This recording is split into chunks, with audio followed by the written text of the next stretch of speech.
Namaste students, I JVN Indu, Assistant Professor, Department of Science and Technology, Faculty of Educational Methodology, Jayoti Vidyapit Women's University. Today I will discuss numerical problem on superposition theorem. So let's start.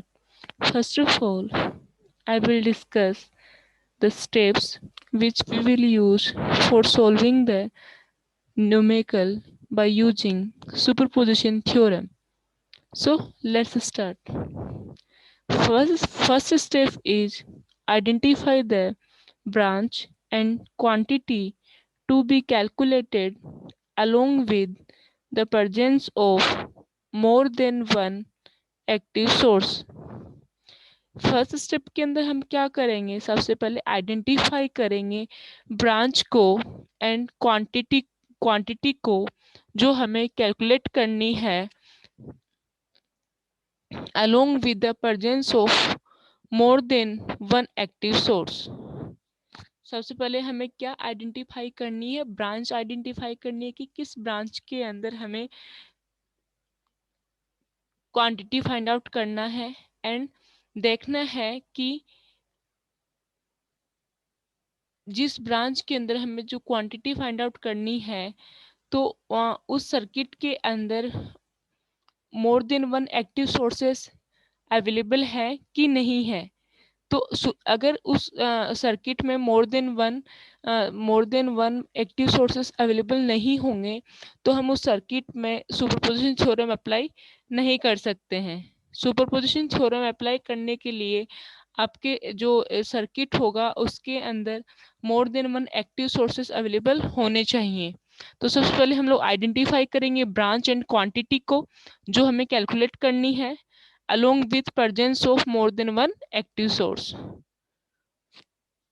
Then second step में क्या करेंगे, consider any one active source at a time and replace the remaining by their internal resistances.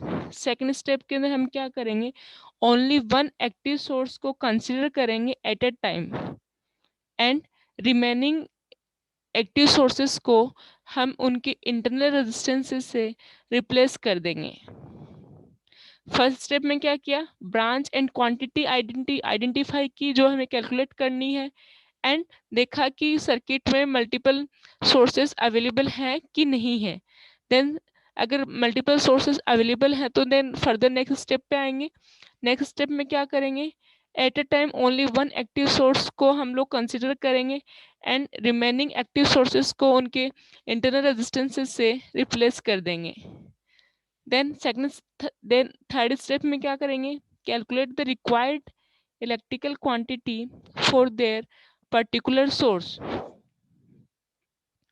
Required electrical quantity calculate करेंगे for that particular source. जो particular source हम लोगों ने consider किया है उसके लिए हम लोग क्या करेंगे, रिक्वायर्ड जो हमें इलेक्ट्रिकल क्वांटिटी है उसकी वैल्यू हम लोग कैलकुलेट करेंगे।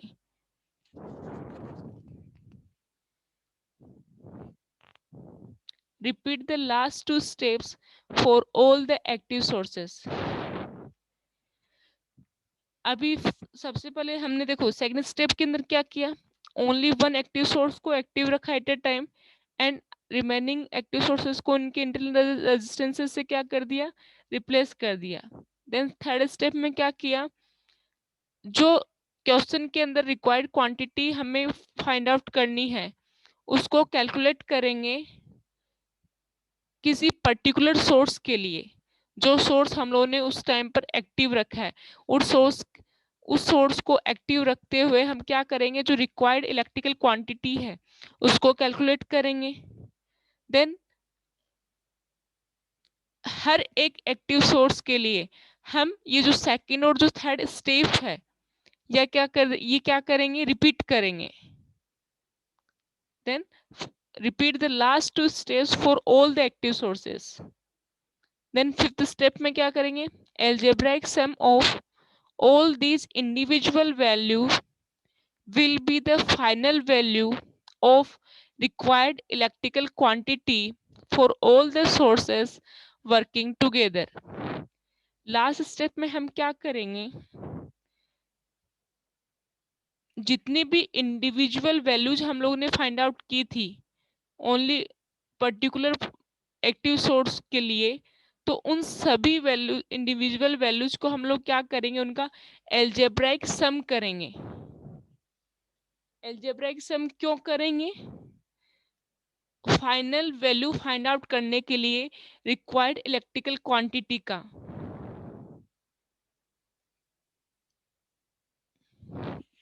सपोज हमारे पास में सर्किट में 3 एक्टिव सोर्सेस अवेलेबल हैं, तो सपोज फर्स्ट एक्टिव सोर्स को कंसिडर किया, तो उसके लिए हमारे पास में जो वैल्यू आया करंट का वो I1 था। देन सेकंड एक्टिव सोर्स को हमने एक्टिव रखा at a time and remaining 2 active sources को हमने उनके इंटरनल रेजिस्टेंस से रिप्लेस कर दिया। देन जो करंट का वैल्यू आया वो आया I2 एंड थर्ड वाले एक्टिव सोर्स के लिए जो करंट का वैल्यू आया वो आया I3। तो अब हमें फाइनल करंट का वैल्यू फाइंड आउट करना है, तो उसके लिए हम लोग क्या करेंगे, I1 I2 एंड I3 का एल्जेब्राइक सम कर देंगे,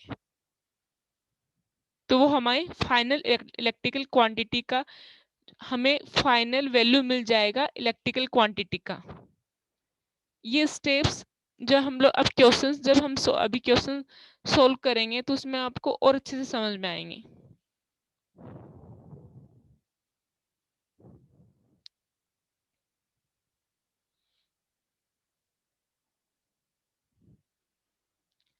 Question says, for the given circuit using the superposition theorem calculate I। ये हमें एक सर्किट गिवन है, इसके अंदर हमें इस ब्रांच के अंदर करंट I का वैल्यू फाइंड आउट करना है बाय यूजिंग सुपरपोजिशन थ्योरम। तो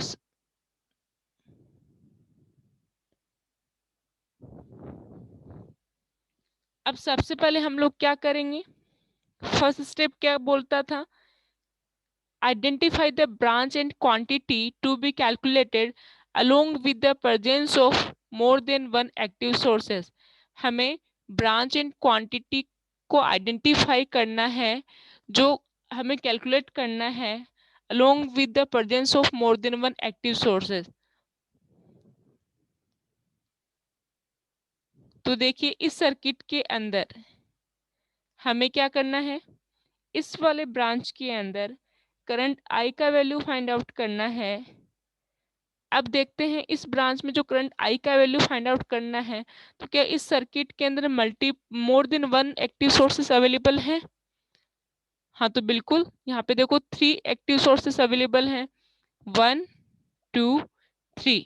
इट मीन्स हम इस सर्किट पर सुपरपोजिशन थ्योरम अप्लाई कर सकते हैं। तो सबसे पहले आप क्या लिखेंगे, there are 3 active sources in the given network. Then second step पर आएंगे। Second step is consider any one active source at a time and replace the remaining by their internal resistances। अब हम क्या करेंगे, ओनली वन एक्टिव सोर्स को consider करेंगे at a time and remaining active sources को उनके internal resistances से replace कर देंगे। आप जो भी active source at a time active रख रहे हैं, कंसिडर कर रहे हैं, वो लिख लीजिएगा कि कौन सा आप कंसिडर कर रहे हैं। तो हम यहाँ पे क्या कर रहे हैं, टेकिंग 12 वोल्ट सोर्स, हम यहाँ पे 12 वोल्ट जो सोर्स है उसको कंसिडर कर रहे हैं। इस पहले ये जो 12 वोल्ट सोर्स है उसको हम कंसिडर कर रहे हैं एट अ टाइम, एंड जो 24 वोल्ट सोर्स है एंड 3 एम्पियर करंट सोर्स है, इन दोनों को हम लोग इनके इंटरनल रेजिस्टेंसेस से क्या कर देंगे, रिप्लेस कर देंगे।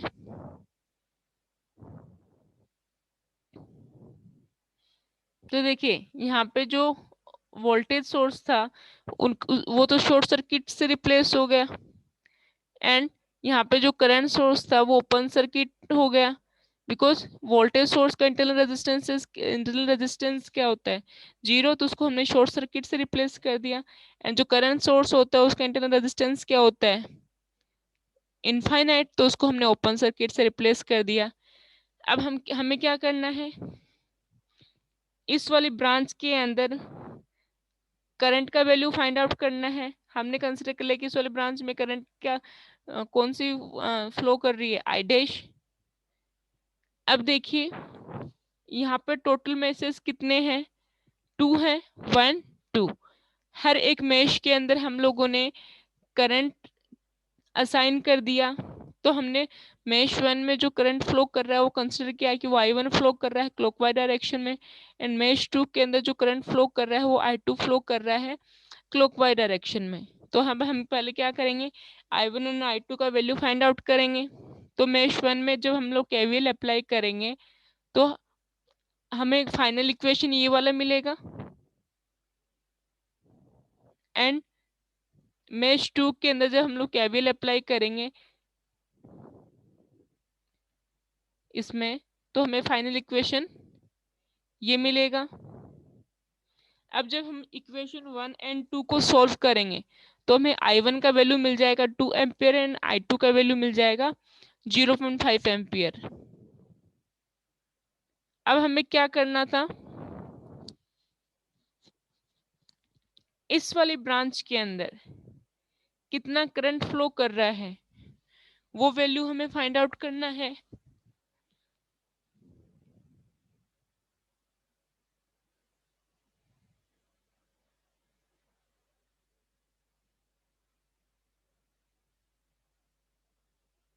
तो देखिए इस वाली ब्रांच में करंट I1 ही तो फ्लो कर रहा है, इस ब्रांच में करंट I1 ही तो फ्लो कर रहा है, और उसका जो डायरेक्शन है वो इस I डैश की डायरेक्शन के जैसा ही है। तो जो I डैश है उसको हम लोग लिख सकते हैं I dash equals to I1। तो I डैश का क्या वैल्यू होगा, जो I1 का वैल्यू होगा। तो इस 12 वोल्टेज इस 12 वोल्ट के वोल्टेज सोर्स की वजह से इस वाले ब्रांच में कितना करंट फ्लो करेगा, आई डैश के इक्वल करेगा ना। तो यहाँ पे आई डैश का वैल्यू क्या आ जाएगा, 2 एम्पियर, बिकॉज I1 का वैल्यू कितना है, 2 एम्पियर। तो आई डैश एंड I1 क्या है, दोनों इक्वल है और दोनों का डायरेक्शन सेम है। तो आई डैश का वैल्यू क्या होगा, 2 एम्पियर ही होगा, I1 के इक्वल। और यहाँ पे हमने लिख दिया 12 वोल्ट, कि इस 12 वोल्ट सोर्स की वजह से जब हमने 12 वोल्ट सोर्स को एक्टिव रखा तो हमें आई डैश का वैल्यू कितना मिला, 2 एम्पियर।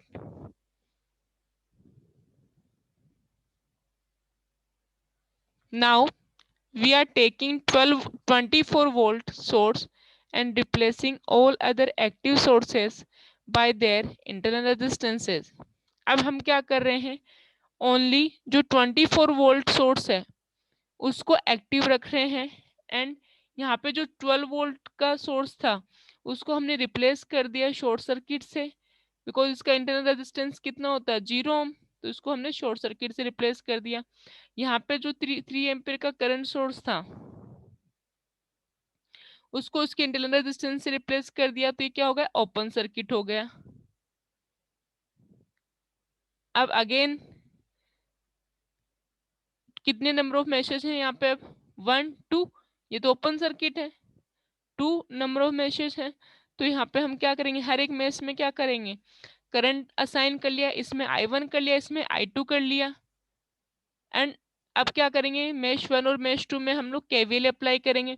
तो जब हमने मेश 1 में KVL अप्लाई किया तो हमें ये इक्वेशन मिलेगा, एंड मेश 2 के अंदर जब हमने KVL अप्लाई किया तो हमें ये वाला इक्वेशन मिलेगा।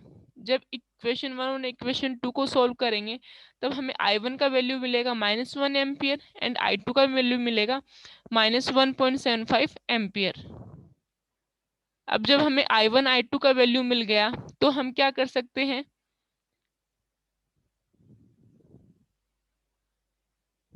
इस वाले ब्रांच के अंदर आई डैश का वैल्यू फाइंड आउट कर सकते हैं। एंड अब जो ये आई डैश का वैल्यू होगा वो कौन से वोल्टेज सोर्स की वजह से होगा, जब 24 वोल्ट का जब 24 वोल्ट सोर्स एक्टिव है तो उस टाइम में इस ब्रांच के अंदर करंट का वैल्यू क्या होगा? तो देखिए इस वाले ब्रांच के अंदर आई डैश करंट फ्लो कर रहा है और इस आई डैश का जो डायरेक्शन है वो सेम है आई वन की डायरेक्शन के। तो इस वाले ब्रांच में आई वन भी फ्लो कर रहा है, तो आई वन का जो डायरेक्शन है वो आई डैश की डायरेक्शन के इक्वल है। तो जो आई वन का वैल्यू होगा वो ही आई डैश का वैल्यू होगा।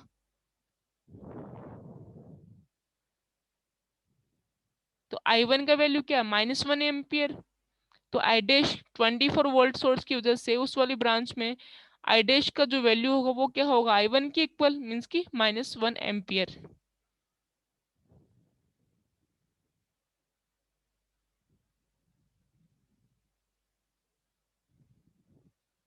Now, taking 3 ampere source and replacing all the other active sources by their internal resistances.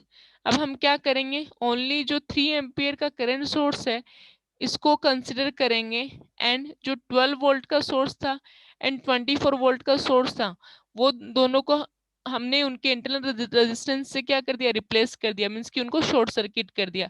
Because ये वोल्टेज सोर्स थे और उनका इंटरनल रेजिस्टेंस कितना होता है, 0, इसलिए हमने इनको क्या कर दिया, शॉर्ट सर्किट से रिप्लेस कर दिया। अब यहाँ पे नंबर ऑफ मैसेज कितने हैं, इस बार 3 है, 1 2 3। मेश वन में जो करंट हमने अज्यूम किया है वो आई वन क्लॉकवाइज डायरेक्शन के अंदर। मेश टू में जो करंट हमने अज्यूम किया है आई टू वो भी क्लॉकवाइज डायरेक्शन में। एंड मेश थ्री के अंदर जो हमने करंट अज्यूम किया है आई थ्री वो भी क्लॉकवाइज डायरेक्शन में हमने अज्यूम किया है। अब हम लोग क्या करेंगे, केवीएल अप्लाई करेंगे हर एक मेश के अंदर। तो जब हमने मेश वन में केवीएल अप्लाई किया तो देखो मेश वन में केवल अप्लाई करने से पहले देखो यहाँ पे आई टू का वैल्यू फाइंड आउट कर लेते हैं।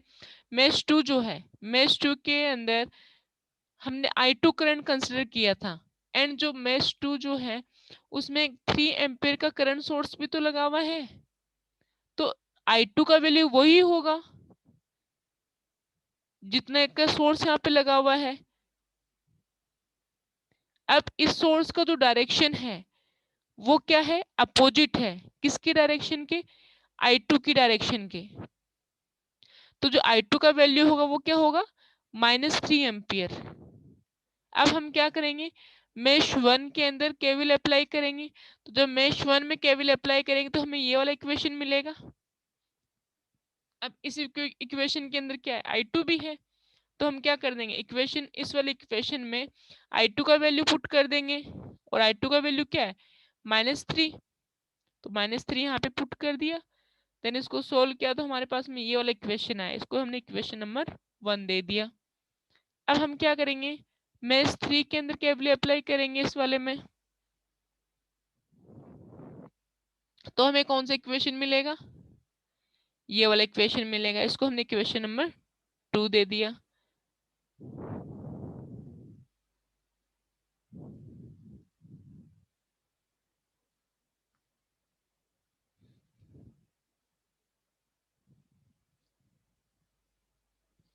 अब हम इक्वेशन 1 एंड इक्वेशन 2 को सॉल्व करेंगे तो हमें आई वन एंड आई थ्री का वैल्यू मिल जाएगा। आई टू का वैल्यू तो पहले कैलकुलेट कर लिया था, -3 एम्पियर। आई वन का वैल्यू क्या आया, -2 एम्पियर, एंड आई थ्री का वैल्यू क्या है, -1.25 एम्पियर। अब हम हमें क्या करना है,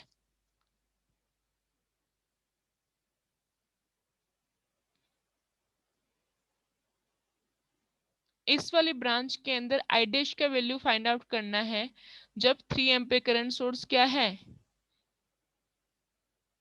एक्टिव है, मींस कि जब हमने इसको कंसिडर किया है तो इस वाले ब्रांच के अंदर आई डैश का वैल्यू क्या होगा। तो देखिए इस वाले ब्रांच के अंदर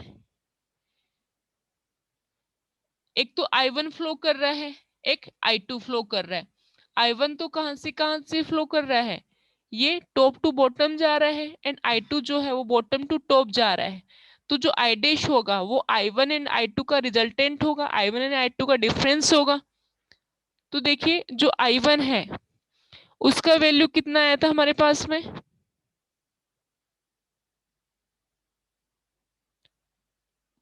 -2 एम्पियर आया था। एंड I2 का वैल्यू क्या आया था -3 एम्पियर।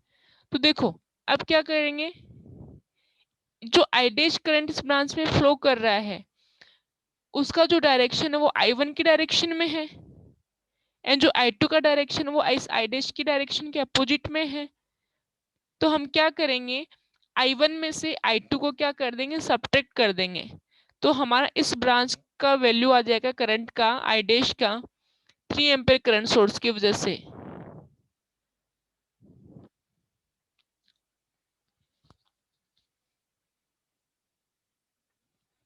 तो 3 एम्पियर करंट सोर्स की वजह से आई डैश का वैल्यू क्या होगा, I1 माइनस I2। I1 क्या था -2, I1 क्या था -3 एम्पियर। तो यहाँ पे क्या आ जाएगा, -2 माइनस -3, तो माइनस माइनस क्या हो गया, प्लस हो गया। तो -2 प्लस 3 हो गया, तो रिजल्टेंट क्या आ गया 1 एम्पियर। तो 3 एम्पियर करंट सोर्स की वजह से आई डैश का क्या वैल्यू आया 1 एम्पियर। अब हमें क्या करना है, नेक्स्ट स्टेप पे चलते हैं।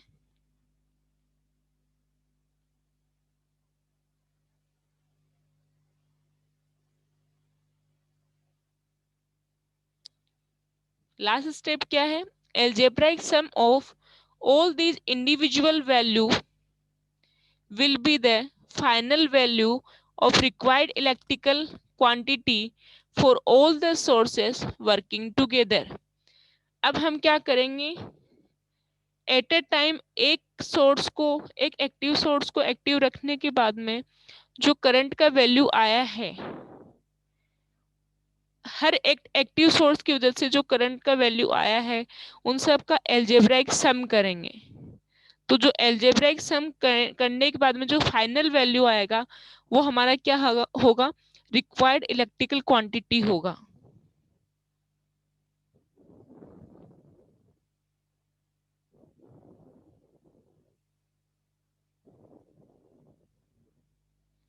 तो जो हमारा आई टोटल आएगा वो क्या होगा, I1 dash plus I2 dash plus I3 dash.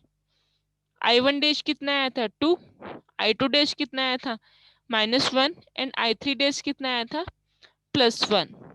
तो 2 - 1 + 1 कितना हो गया 2 एम्पियर। तो हमने सुपरपोजिशन थ्योरम का यूज करके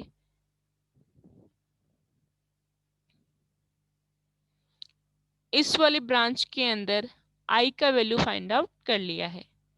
So I hope you are satisfied with my today's digital session.